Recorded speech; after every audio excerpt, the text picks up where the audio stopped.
안희정 충남지사 이야기를 안 할 수가 없겠더라고요. 자, 안희정 충남지사 얘기를 안 할 수가 없습니다. 정말. 청취자 김양성님. 하한가 정도가 아니라 상장 폐지 아닌가요? 이렇게 주셨어요. 문자를. 사실 정치인의 정치적 제기라는 거는 워낙 그것도 변화무쌍하기 때문에 저는 뭐 그런 표현까지는 쓰지 않겠습니다만은 어쨌든 선거를 지금 100일 딱 앞두고 나서 이제 발생한 일이기 때문에 예.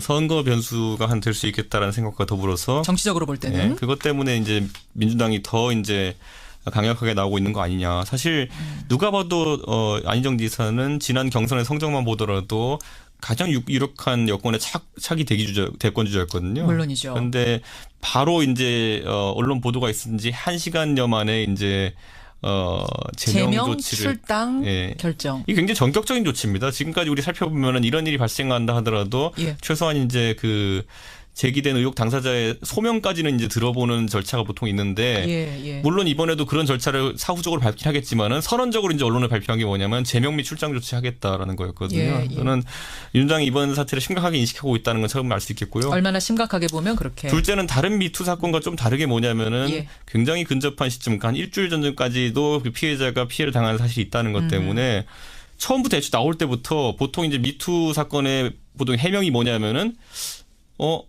제가 잘 기억이 나지 않습니다였는데 맞아요. 그게 안 되다 보니까 굉장히 전격적으로 처리된 감이 좀 있습니다. 알겠습니다. 허 소장님 어떻게 보세요? 이런 문제는 뭐 선거나 당의 문제가 아니고요.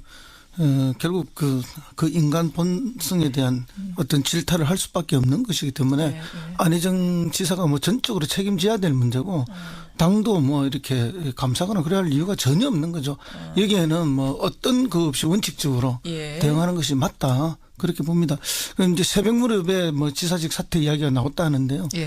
뭐 조금 늦은 감은 있습니다만 사실은 맨 처음 해명을 뭐 비서실에서 했다고 하는데 아마 그 비서실도 뭐 지사하고 논 없이 하지는 않았을 거라 봅니다. 합의하에 성관계였다. 그 정말 말이 안 되는 해명이거든요.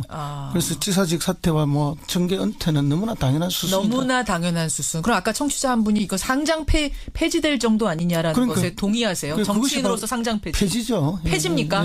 그리고 실제로 충남도민뿐만 아니라 대선 후보까지 나섰던 사람이기 때문에 국민 전체에게 주는 충격이 얼마나 크겠습니까? 굉장히 큽니다.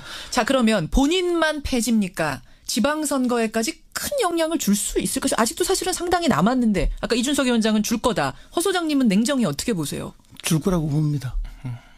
왜냐하면은 이게 적극 지지층이 있고 또는 소극적 지지층이 있지 않습니까? 그렇죠. 이 소극적 지지층 중에서는 일부가 지지를 철회할 가능성들이 있다.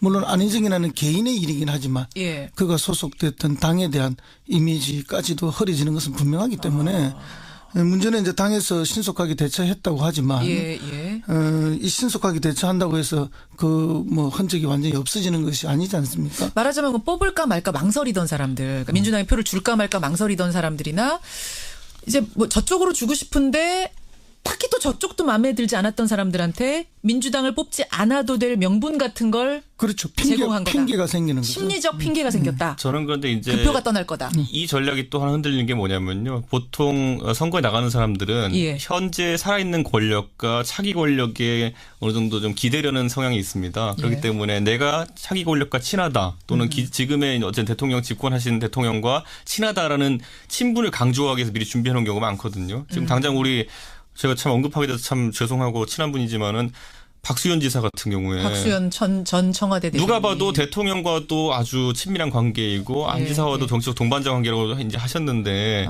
그 상황 속에서 이제 한쪽 날개가 이제 날아가 버린 거거든요. 그렇기 때문에 선거 전략을 짠 데 있어가지고도 개별 후보 입장에서도 굉장히 난감한 지점이 많을 것이다. 이런 생각이 좀 듭니다. 그런데 뭐 선거를 떠나서 있을 수 없는 일이 벌어졌고 또 피해자는 또 어떻겠습니까? 그런 면에 있어서는 뭐 새벽에 피해자에게 사과하는 그 페이스북 글을 올렸다 하는데 다시 국민 앞에 사과하는 모습을 보이는 게 필요하다 봅니다. 나서서 사과. 사실은 이제 어제 여론이요. 그 한 사람의 인터뷰만 듣고는 좀 갸우뚱하는 분들도 있었어요. 그런데 문제는 피해자가 더 있다. 나 같은 사람들이 더 있다라는 이야기에서 이건 그러면 의심의 여지가 없는 어떤 습관적 성폭행까지도 지금 여론이 확산되고 있는 상황입니다. 다른 피해자가 정말 더 나와서 증언을 할지 어떨지는 모르겠습니다만 이 부분 좀 지켜봐야 될 것 같고 어쨌든 정치공학적으로 볼 때는 지방선거에 타격 줄 거다. 두 분 다 수긍을 하셨어요. 자, 김관진 전 국방장관을 하한가로 주셨어요. 허 소장님. 뭐 이미 우리 국민들께서 언론을 통해서 많이 보셨죠. 군 사이버 사령부가 정치 관여했는데 그것에 대해서 이제 수사가 축소되도록 이렇게 지시하고 통제했던 집권 남용이 있죠. 예. 이 군이 정치에 개입하는 것은 있을 수 없는 일이라는 게 우리가 현대사에서 경험했던 거 아닙니까? 예. 그 현대사의 금기를 깨뜨렸다. 이거 용서받을 수 없는 또 일입니다. 예. 그다음에 세월호 관련해서 이 대통령 훈령을 조작하게 만든다든지 어쨌든 뭐 재난 안전 컨트롤 타워의 핵심이 청와대 안보실인데 그것을 수정하게 만든다. 이런 게 있을 수가 없는 거 아닙니까? 그다음에 지금 이제 나오는 의혹 중에 하나가 무기 업체로부터 로비스트들로부터 돈을 수수했다. $8만 받았다는 보도까지 나왔어요. 그런 게 나왔거든요. 그럼 이게 이제 우리 그 대한민국 현대사에서 금기시되는 것들 다 건드려 버리는 거죠. 예, 그런 거고 마지막에 돈 수수 이 부분은 사실은 이제 우리가 방산비리는 사실은 국가 안보를 안으로부터 깔아먹는 거 아닙니까? 예, 물론이죠. 그러니까 본인이 막아야 될 사람이 저질렀다는 측면에 있어서 이것 또한 용서받을 수 없다. 그렇게 봅니다. 그래서 예. 김관진 전 국방장관이 뭐 지난번에 구속 적부심으로 나오긴 했지만은 다시 한 번 더 고난을 당해야 될 길목에 서 있는 것이 아닌가. 구속될 걸로 보세요. 오늘 결정 나는데. 예, 저는 뭐 될 걸로 예상합니다. 이준석 위원장. 저는 근데 이제 좀 따져봐야 될 게 특히 방산비리나 이런 것들 같은 경우에는 실제로 이제 재판에 가가지고 모호한 지점이 많아가지고 무죄나는 경우 상당히 많습니다. 의외로. 왜냐하면 그 방산비리라는 게 성립하려면은 예를 들어 뭐 향을 받고 거기에 대해 가지고 성능 기준 미달치에 해당하는 뭐 무기를 구매한다든지 이런 상황이 있어야 되는데 그것을 판단하는 기준이 모호하기 때문에 법원에서 과거에도 해군 참모총장에 대해 가지고 재판 진행하면서 막판에는 무죄 취지로 이제 판결이 난 적이 있거든요. 그렇기 때문에 저는 이 부분은 지켜봐야 된다 보고요. 다만 이제 세월호 사고 관련해 가지고 어쨌든 문서를 사후에 수정한 거 이런 부분 같은 경우에는 다른 어떤 횡령 혐의나 이런 거에 비해서는 죄값은 법상으로는 적게 규정됐을지 모르겠지만은 어쨌든 공무원이 가져야 될 자질은 아니거든요. 물론이죠. 사후에 자기가 책임져야 될 부분에 대해 가지고 뭔가 수정을 가했다는 거는 자질이냐 아니냐의 문제가 죄 아닙니까? 죄죠. 큰 범죄 아니에요. 죄죠. 근데 지금까지 지금까지 예를 들어 뭐 국정농단 사건에서 뭐 정호성 등이나 아니면 이제 다 이제 판례들이 하나씩 좀 있지 않습니까? 보면은 그거에 빗대봤을 때 뇌물 횡령에 비해 가지고는 좀 덜하긴 하지만은 이번에 우리가 이야기하는 게 국기문란 아니겠습니까? 국기문란의 관점에서 보다면은 상당히 김관진 장관이 지금까지 갖고 있던 강골 부인의 이미지 자체가 좀 소멸될 여지가 있다라는 생각이 좀 듭니다. 그래요. 구속될 걸로 보세요. 그래서 저는 이건 또 다퉈봐야 될 것 같습니다. 그건 다퉈봐야 될 것 같다. 알겠습니다. 하한가 두 사람 정말 오늘 이 시점에서 핫한 두 사람을 꼽아오셨고 상한가로 가보죠. 상한가도 꽤 핫한 인물들을 골라 오셨을 법한데 허성모 소장님. 예, 저는 윤건영 청와대 국정상황실장을 골랐습니다. 예, 윤건영 실장 특사단으로 지금 그 평양에 있는 그분. 예, 그렇습니다. 5인 중 하나. 자, 잠깐 기다리시고요. 이준석 위원장님. 저는 막판에 이분 한번 뽑아나가야 될 것 같습니다. 누구요? 이분이라고 호칭하고 처음인 것 같긴 한데 김정은입니다. 마지막 날 김정은 북한 노동당 위원장. 라디오 듣고 있으려나 모르겠는데. 아유, 듣고 계십니까?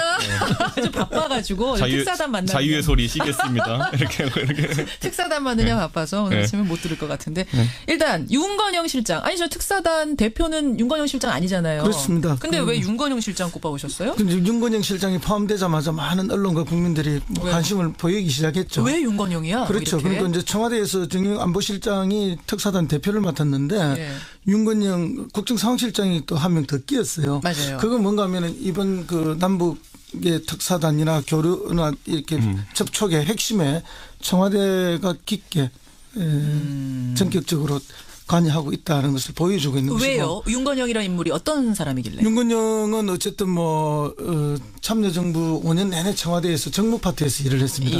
그리고 이제 문 대통령을 그때도 보좌를 했죠. 그렇죠. 그리고 이제 의원실에 있을 때도 사급 보좌관으로서 선임 보좌관으로서 역할을 계속 해왔고, 뭐 국회의원뿐만 아니라 당 대표 때도 거의 뭐 모든 결정과 일정에 윤건영 상실장이 다 관여하고 있습니다. 제가 이런 소문 들었는데요. 사실은 문 대통령이 주변의 모든 사람들한테 경어를 쓰는데 유일하게 편하게 말 놓는 사람이 이 사람이다. 윤건영 실장이다. 그렇습니다. 근데 맞아요? 윤건영 제가 보면 윤건영 실장이나 김경수 의원이나 문재인 대통령의 세 분의 스타일이 비슷해요.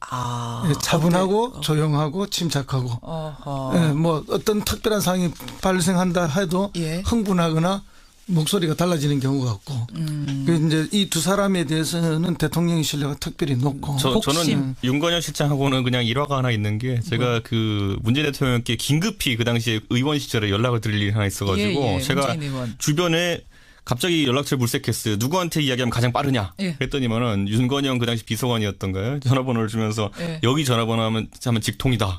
전화하니까 직통이더라고요. 진짜. 그래서 실제로 이게 대통령께서 참 아끼는 복심이다라는 인상을 그때부터 좀 갖고 있었는데 역시나 이번에 남북 정상회담 물꼬를 트는 아주 중요한 위치에서 또 신임을 하신 것 같습니다. 그거는 핵심은 이거예요. 제가 볼 때는 청와대가 북측과의 한 라인을 갖겠다.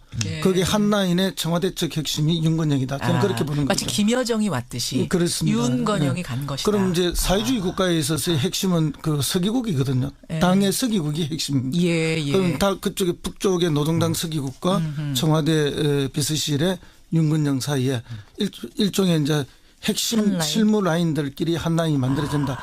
과거에는 이제 통일부하고 통전부하고의 한 라인이 있지 않았습니까? 그럼 이 절차가 복잡해요. 왔다 갔다 해야 될 게. 그런데 이렇게 되면은 절차가 아주 편리해지는 거죠. 그리고 이제 뭐 그 과정에서 이제 숱한 실무 정보야 국정원을 통해서 되는 것이에요. 그런 의미에서 복심으로 특사단에 끼인 인물 윤건영 실장 상한가 줄 수밖에 없는 상황. 김정은 위원장.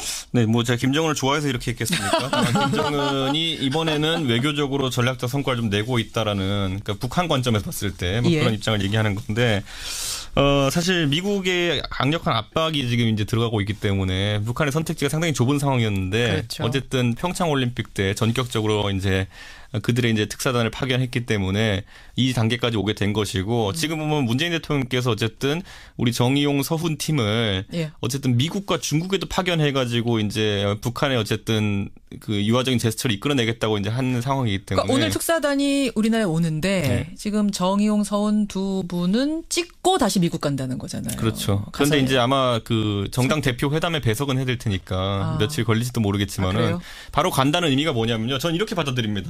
이번에 분명히 대통령께서 아시는 거예요. 이번에 바로 가서 서훈 원장이랑 정의용 실장이 만족할 만한 비핵화 합의를 이끌어내지 못할 것이다. 바로 한술에. 저도 그렇게 생각합니다. 그거는 바늘 허리에 실면 쓰겠습니까? 그렇죠. 그런데 그 상황 속에서 또 그 대화의 노력을 지속시키기 위해서는 결국에는 만약 그게 없으면은 성과가 없다고 나오면은 바로 트럼프 대통령이 또 센 말 할지 모르거든요. 그러니까 우리가 소위 말하는 지금은 곤란하니 조금만 기다려라. 뭐 이런 상황을 만들어 가지고 그 트럼프 대통령이 어쨌든 최대한 예우하면서 우리 협상 실무 담당자들을 당신들에게 바로 보내겠다. 이렇게 하면은 정의용 서훈팀이 미국에 가기 전까지는 적어도 트럼프 대통령이 입장을 밝히기 어려울 겁니다. 그 정도의 어쨌든 협상을 위한 시간을 벌어주시는 것도 대통령께서 이번에 대북의 서훈 그다음에 대미의 정의용 이 두 분을 엮어가지고 한 팀 만든 거는 저는 굉장히 잘하는 선택이다 이렇게 칭찬하고 싶습니다. 드림팀이라고 어제 박지원 의원이 저랑 인터뷰하면서 그랬거든요. 박지원 의원한테 뭐가 드림팀이 아니겠어요. 지금 얼마나 지금. 왜요? 정치적으로 곤란하신 상황인데 청와대랑 코드를 좀 맞출 수밖에 없겠죠. 청와대와 코드 맞추기 위해서라도 드림팀일 수밖에 없다. 본인이 가면 드림팀일 거예요. 그건 이준석 위원장 생각. 그건 지금 박지원 대표는 절박할 겁니다. 절박해요. 대북 문제가 나오면 훈수를 한 수 놓을 수 있는 분 아닙니까? 그렇죠. 이제 대북 문제가 이렇게 부각이 될 때 본인의 역할이 커지는 거죠. 자, 이렇게 해서 오늘 상한가, 하한가 두루 짚어봤습니다. 우리 청취자 문자는 지금도 계속 안희정 지사 얘기. 그렇죠. 다 지금 논평들 한마디씩 다 보내주고 계시고요. 그 가운데서도 또 허성무 소장, 이준석 위원장과의 만남을 너무 아쉬워하시는 분들이 많이 계세요. 김은숙님 그동안 두 분 수고 많으셨습니다. 계속 화이팅하세요. 이런 응원 문자 굉장히 많이 오고 두 분 그러니까 지방선거하고 지금 재보궐선거에 도전을 하시겠다고 지금 하고 오늘 그만두시는 거잖아요. 그렇습니다. 이게 방송이 원래 90일 전에 그만둬야 되는 조항이 있어가지고. 후회 안 하시겠습니까? 아니 뭐 전혀 후회할 일은 없고. 그 다시 뉴스닥으로 돌아오시는 일이 생기면 안 되는 거예요, 지금. 그렇죠. 그때는 뭐 이렇게 방송인으로 돌아오는 것이 아니라 인터뷰 1호. 예, 그렇죠. 저랑 전화 인터뷰 정도로 돌아오는 게 가장 바람직한. 제가 지금 와서 2년 전을 시계 돌려보면 제가 그때도 선거 때 방송 그만두면서 제가 그때 제 뒤에 썰전 방송하고 있었는데 이철희 의원이랑 헤어지면서 우리 둘 다 당선돼서 여기서 만났으면 좋겠어요라고 제가 했는데 혼자만 이철희 의원 당선돼가지고 제가 그게 상대적 빈곤이 참 마음이 아프더라고요, 보니까. 그래요. 두 분 너무나 고생 많이 하셨습니다. 네. 고맙습니다. 네, 감사합니다. 화성무소장 이준석 위원장이었습니다. 어떤 집권 남용이 있죠. 예. 이 군이 정치에 개입하는 것은 있을 수 없는 일이라는 게 우리가 현대사에서 경험했던 거 아닙니까? 예. 그 현대사의 금기를 깨뜨렸다. 이거 용서받을 수 없는 또 일입니다. 예. 그다음에 세월호 관련해서 이 대통령 훈령을 조작하게 만든다든지 어쨌든 뭐 재난 안전 컨트롤 타워의 핵심이 청와대 안보실인데 그것을 수정하게 만든다. 이런 게 있을 수가 없는 거 아닙니까? 그다음에 지금 이제 나오는 의혹 중에 하나가 무기 업체로부터 로비스트들로부터 돈을 수수했다. 8만 달러 받았던 보도까지 나왔어요. 그런 게 나왔거든요. 그럼 이게 이제 우리 그 대한민국 현대사에서 금기시되는 것들 다 건드려 버리는 거죠. 예, 그런 거고 마지막에 돈 수수 이 부분은 사실은 이제 우리가 방산비리는 사실은 국가 안보를 안으로부터 깔아먹는 거 아닙니까? 예, 물론이죠. 그러니까 본인이 막아야 될 사람이 저질렀다는 측면에 있어서 이것 또한 용서받을 수 없다. 그렇게 봅니다. 그래서 김관진 전 국방장관이 뭐 지난번에 구속 적부심으로 나오긴 했지만은 다시 한 번 더 고난을 당해야 될 길목에 서 있는 것이 아닌가. 구속될 걸로 보세요? 오늘 결정 나는데.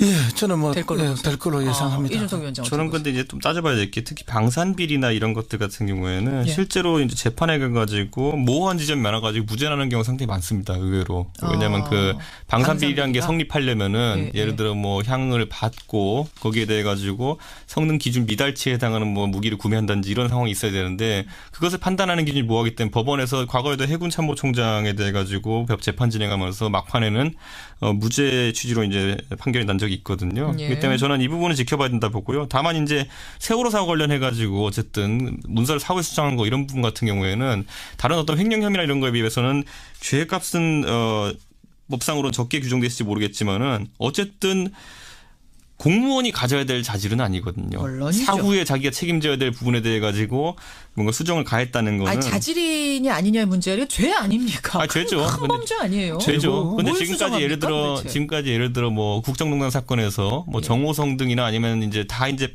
판례들이 하나씩 좀 있지 않습니까? 보면은 그거에 빗대봤을 때 뇌물 횡령에 비해 가지고는 좀 덜하긴 하지만은 이번에 우리가 이야기하는 게 국기문란 아니겠습니까?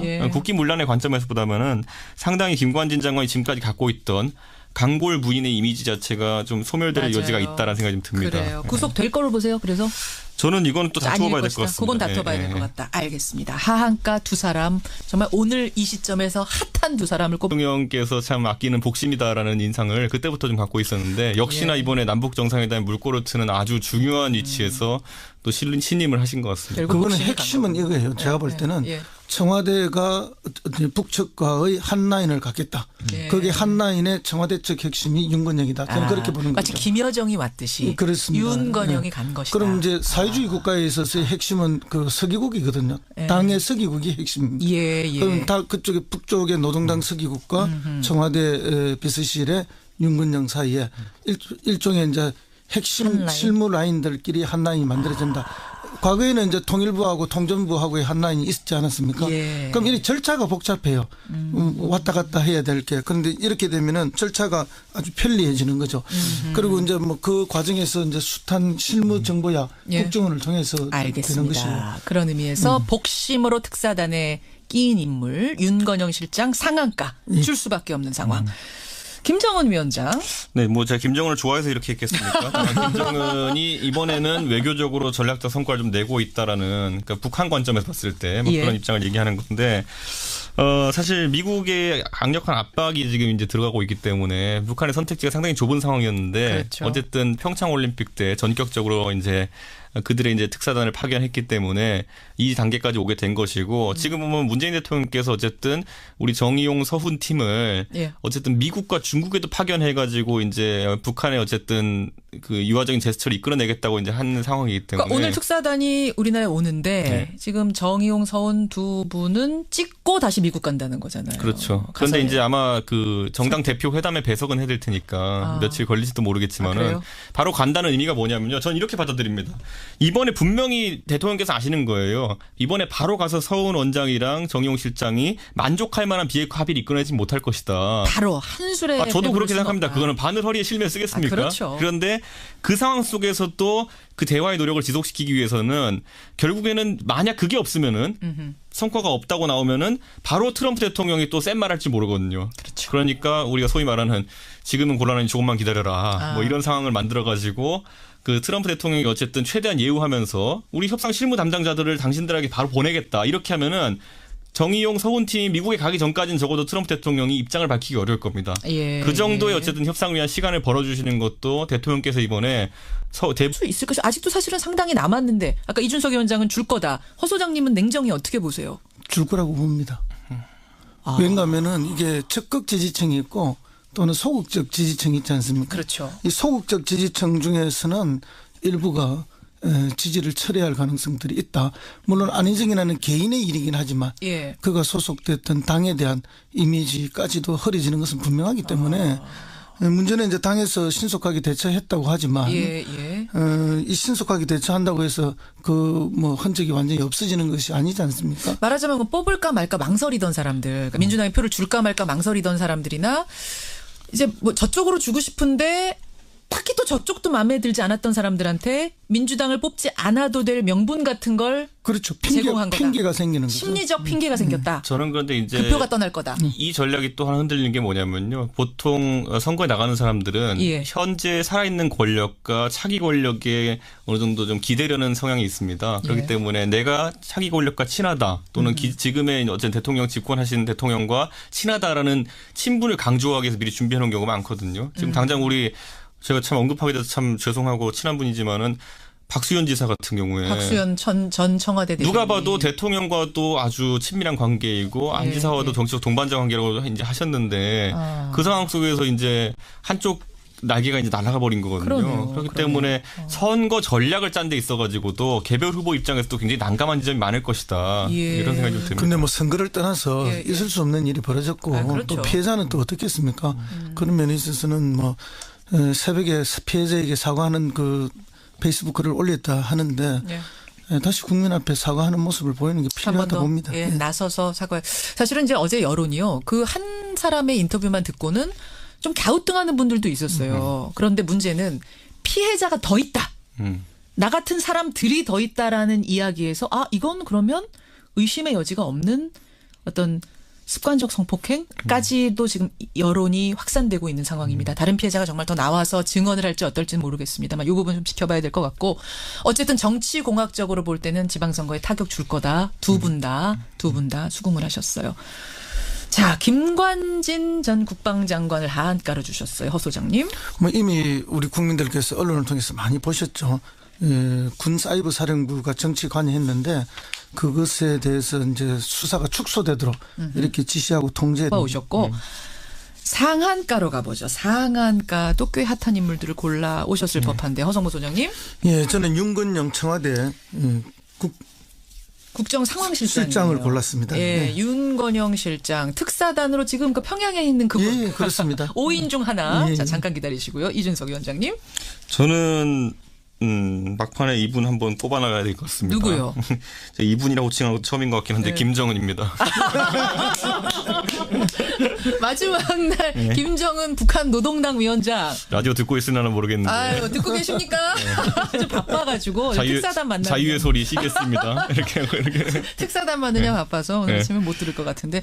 일단 윤건영 실장. 아니 저 특사단 대표는 윤건영 실장 아니잖아요. 그렇습니다. 근데 왜 윤건영 실장 꼽아오셨어요? 근데 윤건영 실장이 포함되자마자 많은 언론과 국민들이 관심을 보이기 시작했죠. 왜 윤건영이야? 그렇죠. 그러니까 이제 청와대에서 정영 안보실장이 특사단 대표를 맡았는데 윤건영 국정상황실장이 또 한 명 더 끼었어요. 맞아요. 그건 뭔가 하면은 이번 그 남북 지역의 특사단이나 교류나 이렇게 접촉의 핵심에 청와대가 깊게 전격적으로 관여하고 있다는 것을 보여주고 있는 것이고. 왜요? 윤건영이라는 인물이 어떤 사람이길래? 윤건영은 어쨌든 뭐 참여정부 5년 내내 청와대에서 정무 파트에서 일을 했습니다. 예. 그리고 이제 문 대통령을 그때도 보좌를 했죠. 그렇죠. 그리고 이제 의원실에 있을 때도 사급 보좌관으로서 선임 보좌관으로서 역할을 계속 해왔고, 예. 뭐 국회의원뿐만 아니라 당 대표 때에도 거의 뭐 모든 결정과 일정에 윤건영 사무실장이 다 관여하고 있습니다. 제가 이런 소문 들었는데요. 사실은 문 대통령이 주변의 모든 사람들한테 경어를 쓰는데 유일하게 편하게 말 놓는 사람이 이 사람이다. 윤건영 실장이다. 그렇습니다. 근데 맞아요? 윤건영 제가 보면 윤건영 실장이나 김경수 의원이나 문재인 대통령의 세 분의 스타일이 비슷해요. 차분하고 조용하고 침착하고 뭐 어떤 특별한 상황이 발생한다 해도 예. 흥분하거나 목소리가 달라지는 경우가 없고 이제 이 두 사람에 대해서는 대통령의 신뢰가 특별히 높고 저는 윤건영 실장하고는 그냥 일화가 하나 있는 게 제가 그 문재인 대통령께 긴급히 그 당시에 의원 시절에 연락을 드릴 일이 하나 있어가지고 예, 제가 주변에 갑자기 연락처를 물색했어요. 누구한테 이야기하면 가장 빠르냐? 예. 그랬더니만은 윤건영 그 당시 비서관이었던가요? 전화번호를 주면서 예. 여기 전화번호 하면 직통이다. 그래서 전화하니까 직통이더라고요. 진짜. 그래서 실제로 이게 대통령 안희정 충남지사 이야기를 안 할 수가 없겠더라고요. 자, 안희정 충남지사 얘기를 안 할 수가 없습니다. 정말. 청취자 김양성님. 하한가 정도가 아니라 상장 폐지 아닌가요? 이렇게 주셨어요. 문자를. 사실 정치인의 정치적 제기라는 거는 워낙 그것도 변화무쌍하기 때문에 저는 뭐 그런 표현까지는 쓰지 않겠습니다만은 어쨌든 선거를 지금 100일 딱 앞두고 나서 이제 발생한 일이기 때문에 예. 선거 변수가 한 될 수 있겠다라는 생각과 더불어서 정치적으로 볼 때는 그것 때문에 이제 민주당이 더 이제 강력하게 나오고 있는 거 아니냐. 사실 누가 봐도 안희정 지사는 지난 경선의 성적만 보더라도 가장 유력한 여권의 차기 대권 주자였거든요. 물론이죠. 그런데 바로 이제 언론 보도가 있은 지 1시간여 만에 이제 제명 조치를 출당 결정. 이게 굉장히 전격적인 조치입니다. 지금까지 우리 살펴보면은 이런 일이 발생한다 하더라도 최소한 이제 그 제기된 의혹 당사자의 소명까지는 이제 들어보는 절차가 보통 있는데 물론 이번에도 그런 절차를 사후적으로 밟긴 하겠지만은 선언적으로 이제 언론에 발표한 게 뭐냐면 제명 및 출당 조치하겠다라는 거였거든요. 저는 윤당이 이번 사태를 심각하게 인식하고 있다는 건 처음 알 수 있겠고요. 얼마나 심각하게 보면 그렇게. 둘째는 다른 미투 사건과 좀 다르게 뭐냐면은 굉장히 근접한 시점, 한 일주일 전까지도 그 피해자가 피해를 당한 사실이 있다는 것 때문에 처음부터 애초 나올 때부터 보통 이제 미투 사건의 보통 해명이 뭐냐면은 제가 잘 기억이 나지 않습니다였는데 맞아요. 그게 안 되다 보니까 굉장히 전격적으로 처리된 감이 좀 있습니다. 알겠습니다. 허 소장님 어떻게 보세요? 이런 문제는 뭐 선거나 당의 문제가 아니고요. 결국 그 인간 본성에 대한 어떤 질타를 할 수밖에 없는 것이기 때문에 안희정 지사가 뭐 전적으로 책임져야 될 문제고 당도 뭐 이렇게 감사하거나 그래야 할 이유가 전혀 없는 거죠. 여기에는 뭐 어떤 그 없이 원칙적으로 대응하는 것이 맞다. 그렇게 봅니다. 그럼 이제 새벽 무렵에 뭐 지사직 사퇴 이야기가 나왔다 하는데요. 뭐 조금 늦은 감은 있습니다만 사실은 맨 처음 해명을 뭐 비서실에서 했다고 하는데 아마 그 비서실도 뭐 지사하고 의논 없이 하진 않았을 거라 봅니다. 합의하에 성관계였다. 그 정말 말이 안 되는 해명이거든요. 그래서 지사직 사퇴와 뭐 정계 은퇴는 너무나 당연한 수순이다. 너무나 당연한 수순. 그럼 아까 청취자 한 분이 이거 상장 폐지될 정도 아니냐라는 것에 동의하세요? 정치인으로서 상장 폐지. 폐지죠. 폐지입니까? 그리고 실제로 충남도민뿐만 아니라 대선 후보까지 나섰던 사람이기 때문에 국민 전체에 주는 충격이 얼마나 크겠습니까? 굉장히 큽니다. 자, 그러면 본인만 폐지입니까? 지방선거에까지 큰 영향을 줄 수